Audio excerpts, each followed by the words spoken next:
Frente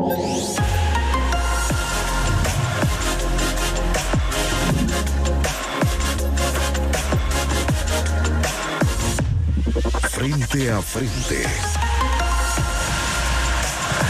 Bien, gracias por continuar con nosotros. Cambiamos radicalmente de tema, vamos a dejar la política, vamos a hablar de temas de salud y nos acompaña, y un gusto recibir aquí en el estudio al doctor Emilio Salazar, médico intensivista. ¿Cómo le va a usted, doctor? Bienvenido. Hola, Moisés, un gran gusto y una gran alegría estar aquí esta mañana. Es un martes y vamos a hablar de temas de salud muy importantes que nos pueden servir mucho, todo lo que vamos a hablar, sobre todo este 15 de septiembre que estamos listos para ir a desfilar o ver estos desfiles. Ok, no sé si van a haber desfiles, pero ojalá que existan, por lo menos en los colegios y los actos que van a haber. Naturalmente estas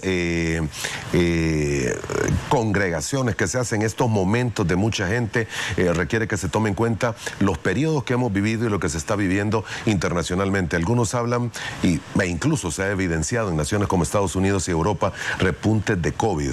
¿Aquí en el país hay un repunte? ¿Hubo o cree que va a haber? Bueno, a nivel mundial sí hubo una elevación de la subvariante Eris del COVID, y en la experiencia clínica particular le puedo decir que aproximadamente entre una semana antes del inicio de agosto y hasta la última semana de agosto sí evidenciamos una elevación en los casos, incluso algunos confirmados de COVID-19. Sin embargo, tenemos que esperar los informes oficiales que hasta la semana 32, que corresponde al final del 12 de agosto, no se había evidenciado todavía este aumento estadístico significativo. Ahora, la buena noticia que tengo es que aproximadamente ya en todo septiembre, pues he visto una disminución en los casos que atiendo pues personalmente en la clínica, y vuelve lo mismo, lo habitual, pacientes que pueden tener síntomas gripales y que al hacerse las pruebas sale negativo.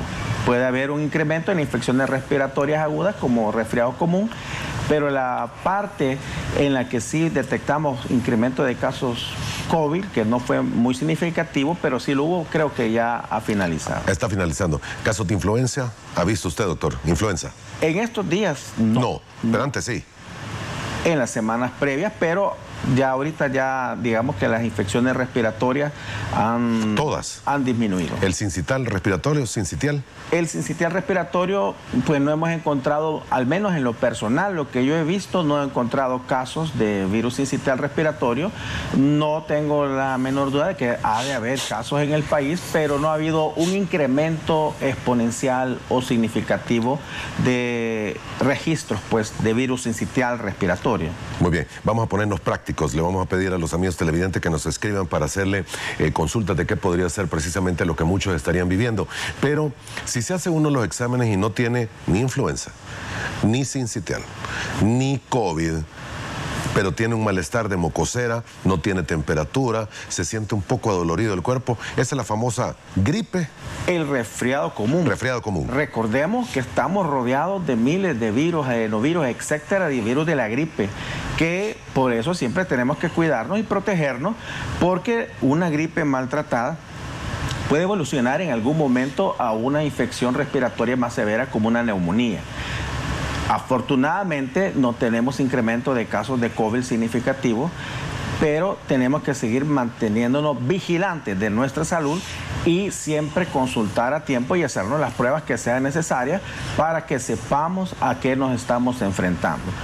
Hoy por hoy sí he visto muchos pacientes que pueden presentar síntomas gripales y que al hacer las pruebas, las 4 pruebas que hoy en un solo hisopado podemos tener un panel respiratorio con las 4 pruebas, salen negativos. Recordemos que el COVID-19 es una enfermedad hoy por hoy endémica y que ha venido a quedarse con nosotros, y definitivamente pueden haber casos positivos, pero no un incremento alarmante en las cifras de COVID-19 como lo tuvimos pues unos años atrás. En el sistema respiratorio estamos hablando de ello precisamente. ¿El sistema digestivo, doctor, es momento de picos o es momento de normalidad? Según el reporte epidemiológico, pues tenemos la situación de las enfermedades diarreicas en lo habitual, lo esperado, incluso por debajo de las estadísticas del año pasado. Enfermedades diarreicas siempre van a haber enfermedades diarreicas por rotavirus, enfermedades virales que son las más frecuentes, pero también recordemos que pueden haber infecciones diarreicas bacterianas como la salmonelosis, que nos ha acompañado por muchos años, pero la mayor parte de las diarreas que puede presentar la población son de origen viral, y por eso es importante consultar a tiempo y no automedicarnos y no usar en una diarrea los antibióticos que muchas personas logran tener de algún tratamiento que les quedó o por cualquier circunstancia que usted tenga acceso a antibióticos. Lo importante es que la mayoría de las infecciones diarreicas hoy por hoy son virales y los antibióticos no le van a beneficiar a menos que se demuestre que hay una infección bacteriana. Esto es porque también tenemos una flora normal, una población de bacterias en nuestro colon que viven con nosotros y nos defienden. Pero estas bacterias normales nos protegen de las bacterias patógenas que nos pueden ocasionar infecciones bacterianas. Entonces, si usted tiene una infección viral, una diarrea de origen viral y utiliza antibióticos, elimina la defensa natural que tenemos y después vienen las complicaciones. Doctor, estaba viendo, y vamos a tratar de ponerlo en pantalla, estaba viendo los datos del boletín epidemiológico que precisamente usted nos estaba mencionando de qué es lo que dice en este instante el resumen acumulado de eventos de notificación. Semana 32 es el último publicado por el Ministerio de Salud. Todos los números pareciesen estar en negativo, gracias a Dios, pero cuando se va uno, el resto de números que aparecen por ahí, nos surge y llama la atención esta parotiditis infecciosa. ¿Qué es esto, doctor? La parótida es una glándula que tenemos debajo del cuello y usualmente son infecciones virales que pueden ocurrir sobre todo en la edad pediátrica, aunque pueden ocurrir a cualquier edad. Pero es algo que es mucho más frecuente en la población pediátrica y que básicamente es la inflamación de la glándula parótida. Es un paciente que tiene fiebre, dolor y puede haber una sensación de una tumoración palpable bajo el cuello y que orienta al médico a hacer un diagnóstico clínico de una parotiditis infecciosa. ¿Dónde está? ¿Está aquí? ¿En esta parte? Justo en el cuello. Por aquí está la glándula. ¿Qué? ¿Lado izquierdo, lado derecho? En ambos lados. En ambos lados. En el cuello tenemos muchas estructuras que nos pueden confundir y es el médico a través de la palpación que logra hacer una distinción si es la parótida. Recordemos que en el cuello tenemos ganglios, que los ganglios están desde que nosotros nacemos y estos ganglios no son palpables, pero ahí están.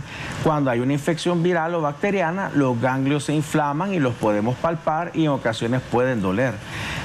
Si usted tiene síntomas gripales y tiene unos ganglios palpables o se palpa pelotita, es importante que lo vea su médico para diferenciar si es una inflamación de los ganglios o si es una inflamación de las glándulas parótidas y hacer así el diagnóstico diferencial y, por supuesto, recibir el tratamiento adecuado. ¿Está atendiendo más personas de edad o niños y adolescentes en este momento, doctor? En particular, mi práctica médica es en adultos, sí. Adultos arriba de los 12 años de edad hasta... Sí, pero podría verse, estoy atendiendo más entre 12 y 25 que gente arriba de 40. Realmente mi rango más frecuente es arriba de los 30 años hasta la tercera edad. Ok. Los casos no se han incrementado por alguna afección específica en los últimos días. En los últimos días no he visto un incremento significativo, sino que los motivos de consulta son lo habitual que nos acompaña. Por supuesto, no pueden faltar las diarreas, no pueden faltar los procesos respiratorios, estas enfermedades, descompensaciones de la diabetes, hipertensión arterial o problemas abdominales quirúrgicos. Pero algo que nos preocupe a nivel epidemiológico, no. De momento afortunadamente no. Incluso las cifras de los casos de dengue reflejan una disminución hasta en 10,000 casos en comparación a la misma fecha del año pasado. Y Zika y chikungunya, que son otras enfermedades que también nos acompañan y que pueden ser de una importancia epidemiológica, también están bajo control estadístico. Es decir, no quiere decir que no hay dengue, no hay Zika ni hay chikungunya, sino que están comportándose como enfermedades endémicas. Una enfermedad endémica es una enfermedad que por ahí está dándonos problemas, que de pronto hay casos y que si continuamos con todas las maniobras, todas las medidas que estamos haciendo, vamos a lograr mantenerlas bajo control. A diferencia de otros países como Sudamérica, que uno escucha noticias de los últimos meses de Chile, Argentina, que tuvieron casos importantes de dengue y mortalidad incluso en menores de edad, o como la situación que está viviendo nuestro país vecino Guatemala, que están preparándose porque ellos sí han salido de la curva. Les cuento, mis amigos televidentes, que nosotros como médicos utilizamos una frase o un nombre que es corredor endémico, donde comparamos a través, ahí los estadísticos comparan los casos a través de los años, y una enfermedad endémica tiene que mantener el número de casos por debajo del corredor endémico o por debajo de lo esperado. El Salvador ha mantenido Zika, chikungunya y dengue en la zona de seguridad. Al contrario, lamentablemente nuestros hermanos guatemaltecos pues hablan de que están preparando medidas para contener una emergencia, un brote epidemiológico del dengue, y por eso es importante que, hombre, no nos confiemos y continuemos haciendo lo que tenemos que hacer para que no tengamos criaderos de zancudo en nuestra casa y estas enfermedades las mantengamos así como está, bajo control. Muy bien, corredor endémico de dengue, lo vamos a poner en pantalla para que usted nos diga precisamente lo que nos acaba de señalar. La zona de epidemia es estar en esa línea roja, la zona de alarma es estar por encima de la amarilla, la zona de seguridad es estar por encima de la verde, y la actual, que es la que tenemos, es esa línea oscura que está allá abajo. Estamos incluso en zona de éxito en el caso del dengue, y más o menos un poco tal vez más arriba se encontraría Zika y chikungunya, pero estamos en una zona de seguridad. Estamos en una zona privilegiada en relación a los casos. Si tomamos en cuenta que ahí nomás Guatemala tiene serios problemas, naturalmente. Es correcto, pero eso no tiene que significar que vamos a bajar la guardia. Para mantener así, lo que tenemos que seguir haciendo es eliminando estos criaderos de zancudo. El dengue, recordemos, es una enfermedad que puede ser grave hasta en el 10% de los casos y puede ser responsable de la pérdida de vidas humanas. Así que tenemos que continuar con lo que estamos haciendo, que es la limpieza de nuestra casa, el agua de los floreros, el agua de los depósitos donde nuestros animalitos toman agua, y revisar que ninguno de nuestros jardines, nuestras aceras, nuestros patios esté acumulando depósitos que puedan acumular agua, sobre todo pues que han habido algunos días en los que hemos tenido abundante lluvia, y después de la lluvia esa agua puede quedar allí y ser el caldo perfecto para que el zancudo deposite sus huevos y se reproduzca. Las iras, doctor, ¿cuáles son? Si lo pudiésemos explicar en las palabras más sencillas. Las infecciones, IRA es como la abreviatura, infección respiratoria aguda. Es una infección que le va a dar síntomas respiratorios, que por supuesto se ubica en su aparato respiratorio, que comprende desde las fosas nasales, la faringe, la laringe, la tráquea, y que puede ser ocasionada por muchos virus, bacterias, y que puede implicar que si no se controla a tiempo puede desencadenar una enfermedad grave. Las neumonías nos han acompañado a la humanidad desde los inicios de la historia, y es una enfermedad contra la que también tenemos que luchar, y que muchas de las maniobras que podemos hacer nos ayudarán a prevenir esta enfermedad, a detectarla a tiempo, y esto le proporcionará a las personas un tratamiento adecuado y la oportunidad de recuperarse de la mejor forma posible. Muy bien. Doctor, si vemos la letalidad acumulada por neumonía, ¿cómo debemos de entenderla, doctor? Porque uno dice, si no me cuido, y lo hemos escuchado, usted nos lo acaba de mencionar, si no me cuido un resfriado, una gripe, puede ser que termine finalmente en una neumonía. ¿Es así? Es correcto. No siempre, pero puede ser. No siempre. Lo que sucede es la ubicación anatómica.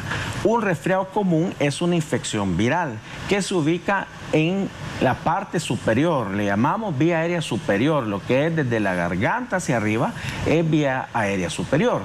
La mayor parte, la mayor cantidad de infecciones respiratorias agudas ocurren por virus. Lo que sucede es que un virus de la gripe, aunque sea leve, puede venir a dañar función anatómica, nuestras partes anatómicas, ahí en nuestro tráquea, en nuestra vía aérea, tenemos estructuras que nos defienden. Le llamamos cilios, que son como unos pelitos que cuando entra polvo, cuando entra humo, cuando entran bacterias, hongos, se encargan de moverse y producir que los expulsemos y nos defienden de que estas bacterias puedan llegar al pulmón, a la parte inferior, puedan reproducirse y generar una infección pulmonar. Lo que sucede es que los virus de la gripe dañan estas estructuras de cilios, dañan estos mecanismos de defensa y nos vuelven más vulnerables, es decir, más frágiles. Las bacterias que nos rodean pueden llegar, como ya no hay esos mecanismos de defensa, una gripe que fue maltratada, que no tuvo su tratamiento adecuado o que ocurrió en las personas de riesgo, nuestros niños menores de 6 años y las personas arriba de 65 años, después de 2 semanas de tener una gripe, las bacterias llegan y hacen de las suyas en el parénquima pulmonar, produciendo infecciones y estas infecciones pueden irse complicando. El cuerpo es un todo y cada órgano está relacionado con el otro. Todas las enfermedades pueden ser desde muy leves hasta el extremo de severidad y así va progresando y ya tiene una infección pulmonar y luego del pulmón viene, afecta la función cardiovascular, afecta produciendo deshidratación. Si la infección persiste, se activan cascadas inflamatorias, afecta el riñón y al final tenemos un paciente en cuidados intensivos, delicado, insuficiencia respiratoria y que ya los tratamientos que podamos brindar son más difíciles y es más difícil recuperar la salud cuando una enfermedad evolucionó y se complicó. Edward Mengíbar nos dice, buenos días, quisiera preguntarle al doctor cuál es el tiempo de duración de una gripe común y si es bueno utilizar antibióticos para infecciones de garganta. No podemos determinar exactamente el tiempo, pero el concepto de infección respiratoria aguda implica que si usted tiene síntomas gripales, tos, fiebre, congestión nasal, etcétera, esto tiene que durar menos de 15 días. Es decir, lo más que le puede durar una gripe, por muy fuerte que sea, son 15 días. Si usted tiene tos de más de 15 días, eso, aunque usted se sienta que no tiene síntomas muy fuertes, deja de ser una enfermedad leve y es una enfermedad que ya requiere más estudios y un diagnóstico y probablemente haya evolucionado a una neumonía o tenga alguna otra patología más severa, porque a nivel pulmonar pueden haber tantas enfermedades. Por ejemplo, yo he tenido pacientes que han pasado hasta semanas y meses que tienen tos, que se cansan y no han tenido un diagnóstico adecuado y al final vienen a ser enfermedades que se han complicado y que pudieron haberse detectado a tiempo. El tiempo límite son 2 semanas y no se recomienda de entrada porque es muy común en nuestro pueblo que usted tiene infección de la garganta y usted siente que con 2 amoxicilinas se cura. No es recomendable el uso de antibióticos porque de forma similar a lo que ocurre en el tracto gastrointestinal tenemos bacterias buenas que nos protegen de las bacterias más agresivas. Es decir, nuestra flora normal, nuestras bacterias, impiden que bacterias como el neumococo, el estreptococo, incluso hongos puedan reproducirse. Pero si usted toma antibióticos y no lo necesita, las bacterias no encuentran ninguna defensa y llegan a hacer lo que quieren en su pulmón y esa es una situación bien complicada, aparte de que se vuelven resistentes a los antibióticos. Sí, y va a estar matando bacterias que son necesarias para mantener el equilibrio intestinal. Así es, nuestro cuerpo vivimos en un equilibrio con el resto de bacterias que tenemos alrededor de nosotros y tenemos que proteger nuestras bacterias protectoras o no patógenas. Señor, en el caso, vaya, usted dice, 15 días es así extendido el plazo que un malestar de una gripe debería durarle una persona. Naturalmente una persona que ha tomado algo, no es que, o simplemente que deje pasar la gripe. La mayoría de las enfermedades son autolimitadas de estas infecciones por virus. Es decir, la respuesta natural del cuerpo va a hacer que usted pueda sobrellevar la enfermedad y terminar completamente curado a los 15 días. Como límite a nivel internacional, si usted pasa de 15 días, tenemos que investigar otra causa de esa tos. ¿Qué más puede haber? Una de las causas muy frecuentes en nuestro país puede ser la tuberculosis. Es decir, usted llega con 5 días a consultar, tiene tos, tiene fiebre, un poquito de cansancio, a lo mejor no vamos a pensar de entrada en tuberculosis. Pero si usted pasa de más de 15 días, hoy por hoy ya ameritan muchos estudios y entre ellos estudios de tuberculosis. Tampoco significa que si usted tiene más de 15 días, ya es un caso. Tiene tuberculosis. Pero lo que quiero resaltar es la importancia del límite de los 15 días, porque si usted tiene más de 15 días, amerita una evaluación muy profesional de su historia clínica, de sus síntomas, un buen examen físico y estudios de imagen que nos van a permitir diagnosticar de qué se trata. ¿Cómo está? No se vaya a confiar, ya algo que pase 15 días puede ser algo potencialmente grave y que pueda poner en peligro su vida. Mire, doctor, tratemos de ser lo más práctico para los amigos televidentes. Un proceso gripal, ¿cuáles son los normales síntomas? Bueno, una gripe común, lo que usted puede tener es un poquito de tos con o sin secreción, sin flema, puede tener congestión nasal, puede tener dolor de garganta, puede o no tener fiebre, elevaciones de la temperatura y según la intensidad puede tener una fiebre alta o escalofríos o sudoración por la fiebre. Usualmente, que la medicina lamentablemente no es exacta, una ciencia exacta como las matemáticas, pero usualmente cuando la fiebre es muy alta se inclina a un proceso bacteriano. Los virus son a veces muy sutiles los síntomas y pueden incluso cursar sin fiebre. Estos síntomas, incluyendo el malestar general, la osteomialgia, que es el dolor generalizado en todo el cuerpo, son de una gripe o de una infección respiratoria aguda leve, no son signos de alarma ni de alerta, sino que es la evolución normal de una gripe. Pero aprovechando, es importante distinguir a cualquier edad cuáles serían los síntomas de alarma, es decir, algo que le dice a usted, mire, esto ya no se puede manejar en casa. Ya no es normal. Ajá. El cansancio, si usted empieza a sentir cansancio, que le falte el aire, este es un síntoma de alarma.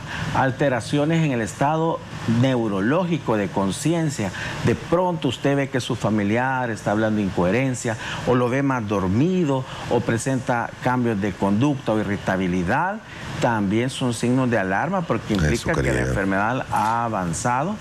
Sangramiento, hay muchas infecciones respiratorias que al final, como las enfermedades afectan todos los sistemas, afectan la coagulación, de pronto sangró de las encías, sangró un poquito de las heces o hizo heces negras, porque también a veces cuando hablamos de sangramiento de tubo digestivo esperamos ver la sangre roja.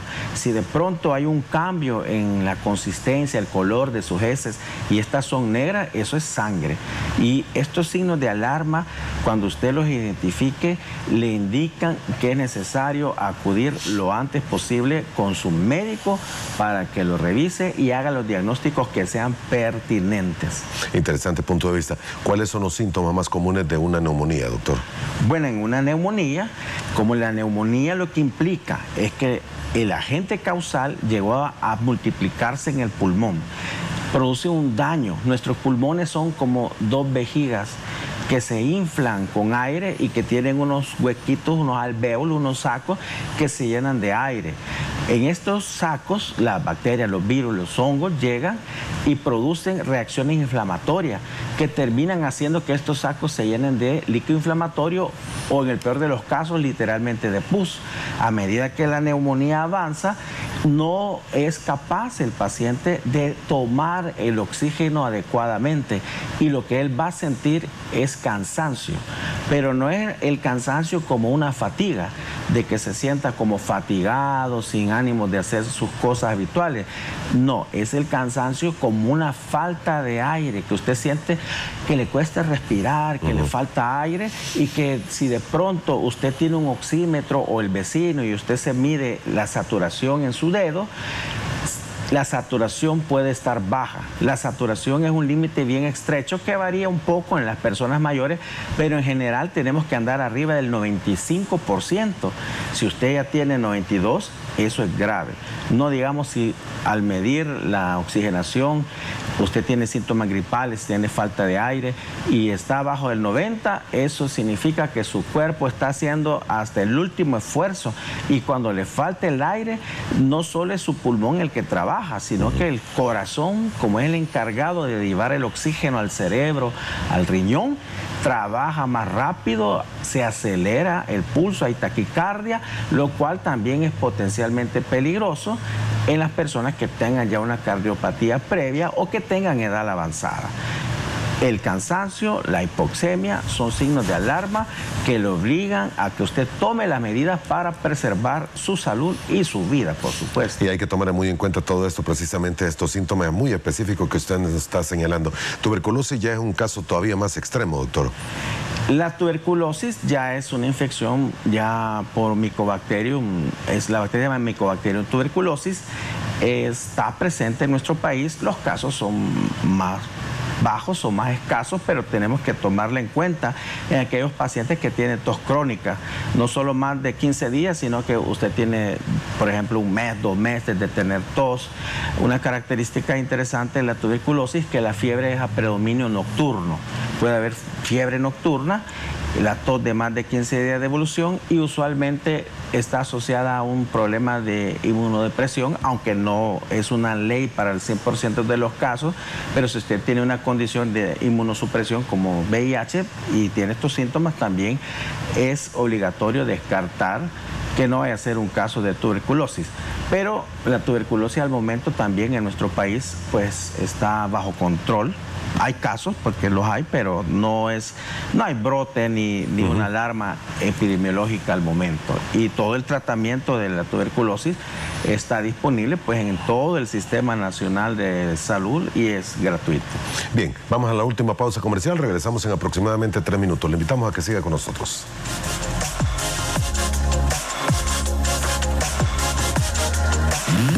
Infórmate al instante. Ingresa ya. tcsahora.com.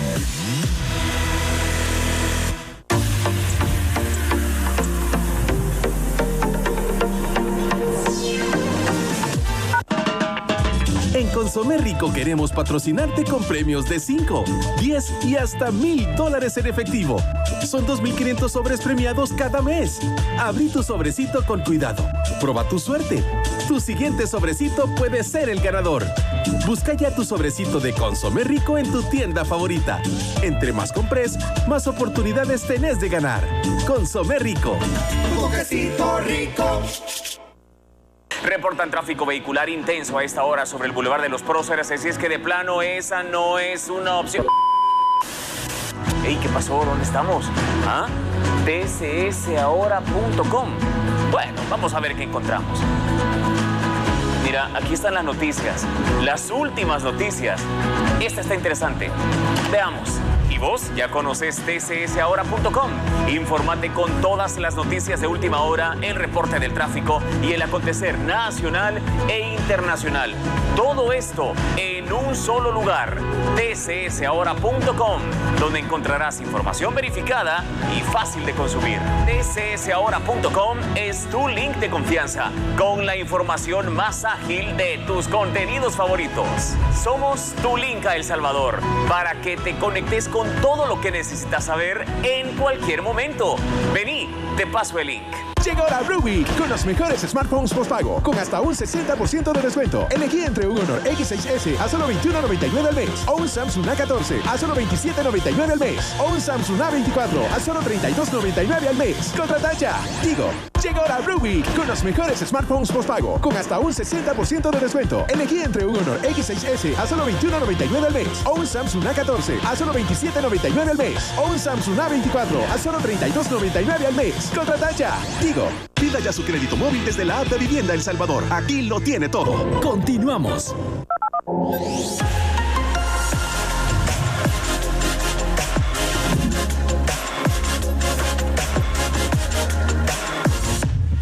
Frente a frente.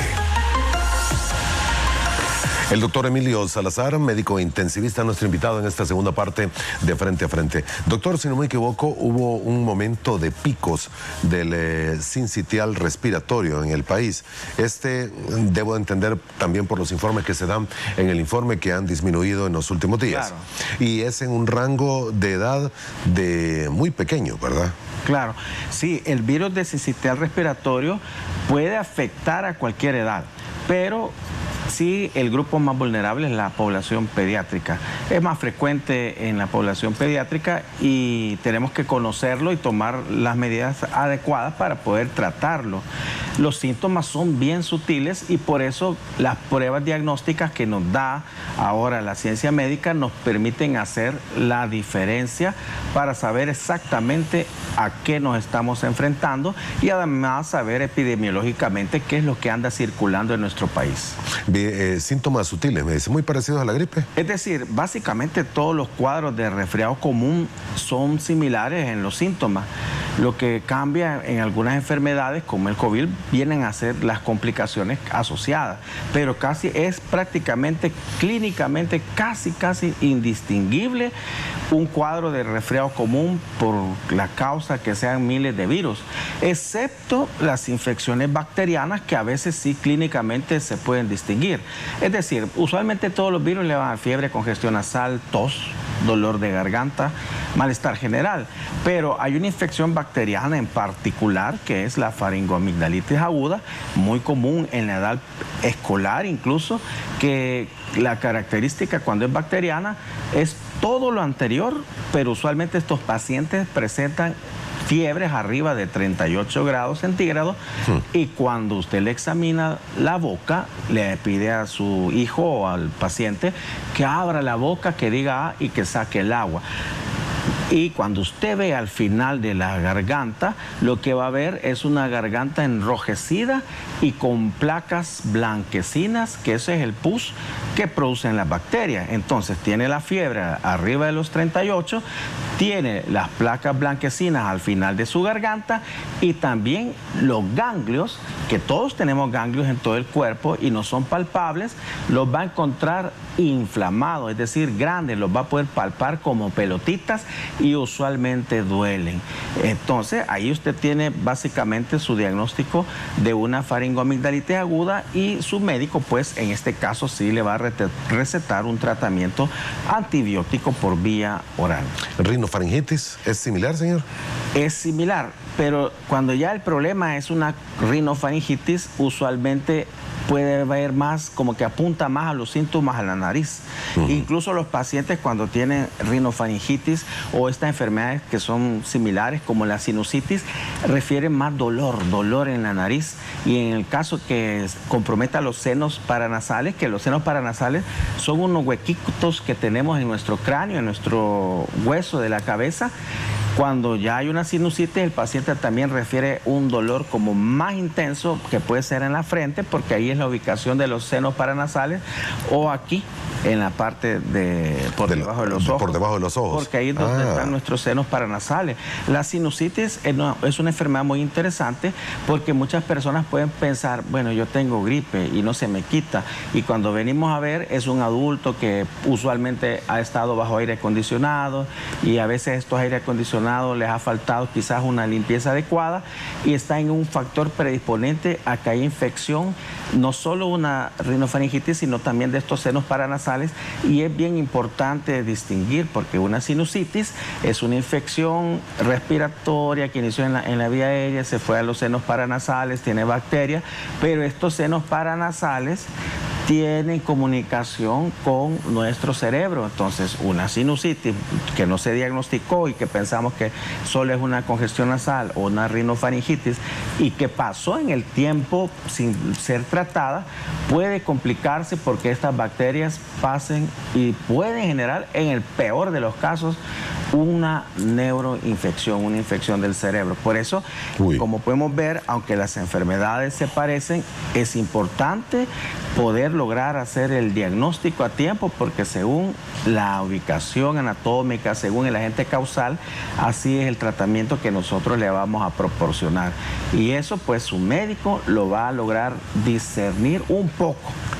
porque aún a nosotros nos cuesta distinguir, pero vamos a poder ir como distinguiendo un poco y brindándole el tratamiento específico que usted necesite y el tratamiento que más le ayude a recuperar su salud lo antes posible. Adenovirus. Los adenovirus son virus muy comunes, muy frecuentes, que pueden producir también infecciones respiratorias como el resfriado común. Es decir, cuando hablamos del resfriado común, ahí entran muchos virus como el adenovirus, el citomegalovirus, mononucleosis infecciosa, y que pueden desencadenar infecciones respiratorias agudas.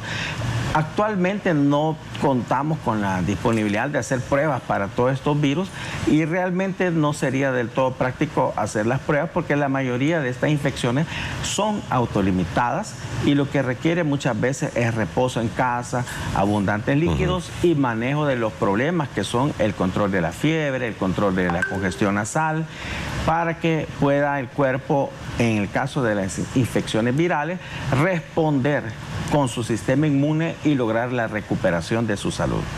Muy bien. Doctor, recomendación final, sobre todo en estos momentos, estamos, más bien dicho, en el mes de septiembre, que históricamente ha sido señalado y es el que más lluvias tiene. Hay momentos en los que en octubre probablemente también empiecen vientos. Vamos a una época complicada de lluvia, viento y frío, si lo queremos ver hacia fin de año. Recomendaciones sobre todo para aquellas personas mayores de edad y los pequeños. Lo más importante es que no expongamos a las personas vulnerables a los cambios de clima o que vayan a sufrir mojaduras por la lluvia y la tormenta, que los mantenga bien abrigados si el día va a estar lluvioso y que los vigilemos enérgicamente para aprender a detectar las enfermedades o los síntomas de estas infecciones a tiempo. Por supuesto, lo que aprendimos en la pandemia vino a quedarse. El uso de la mascarilla, muchas personas, doctor, me preguntan, ¿debemos seguir usando mascarilla? Por supuesto, la mascarilla es algo que debimos haber usado antes de la pandemia, que en la pandemia pues nos culturizamos y aprendimos a usarla y que tenemos que seguir utilizándola porque, como hemos hablado, no solo nos estamos enfrentando a COVID, sino que los virus respiratorios son muchos, son millones de virus y la mascarilla le va a proteger, así como la distancia social y el lavado de sus manos las veces que sea necesaria. Y quiero hacer énfasis, no se automedique. Consulte a tiempo, consulte para que sepa exactamente qué es lo que su cuerpo necesita para recuperarse. Bien, gracias doctor por haber estado con nosotros esta mañana, se le agradece su tiempo. Gracias Moisés y un saludo a todos los televidentes. A usted, amigo televidente, que la pase muy bien en este día martes. Primero Dios, nos volvemos a ver mañana miércoles a la misma hora.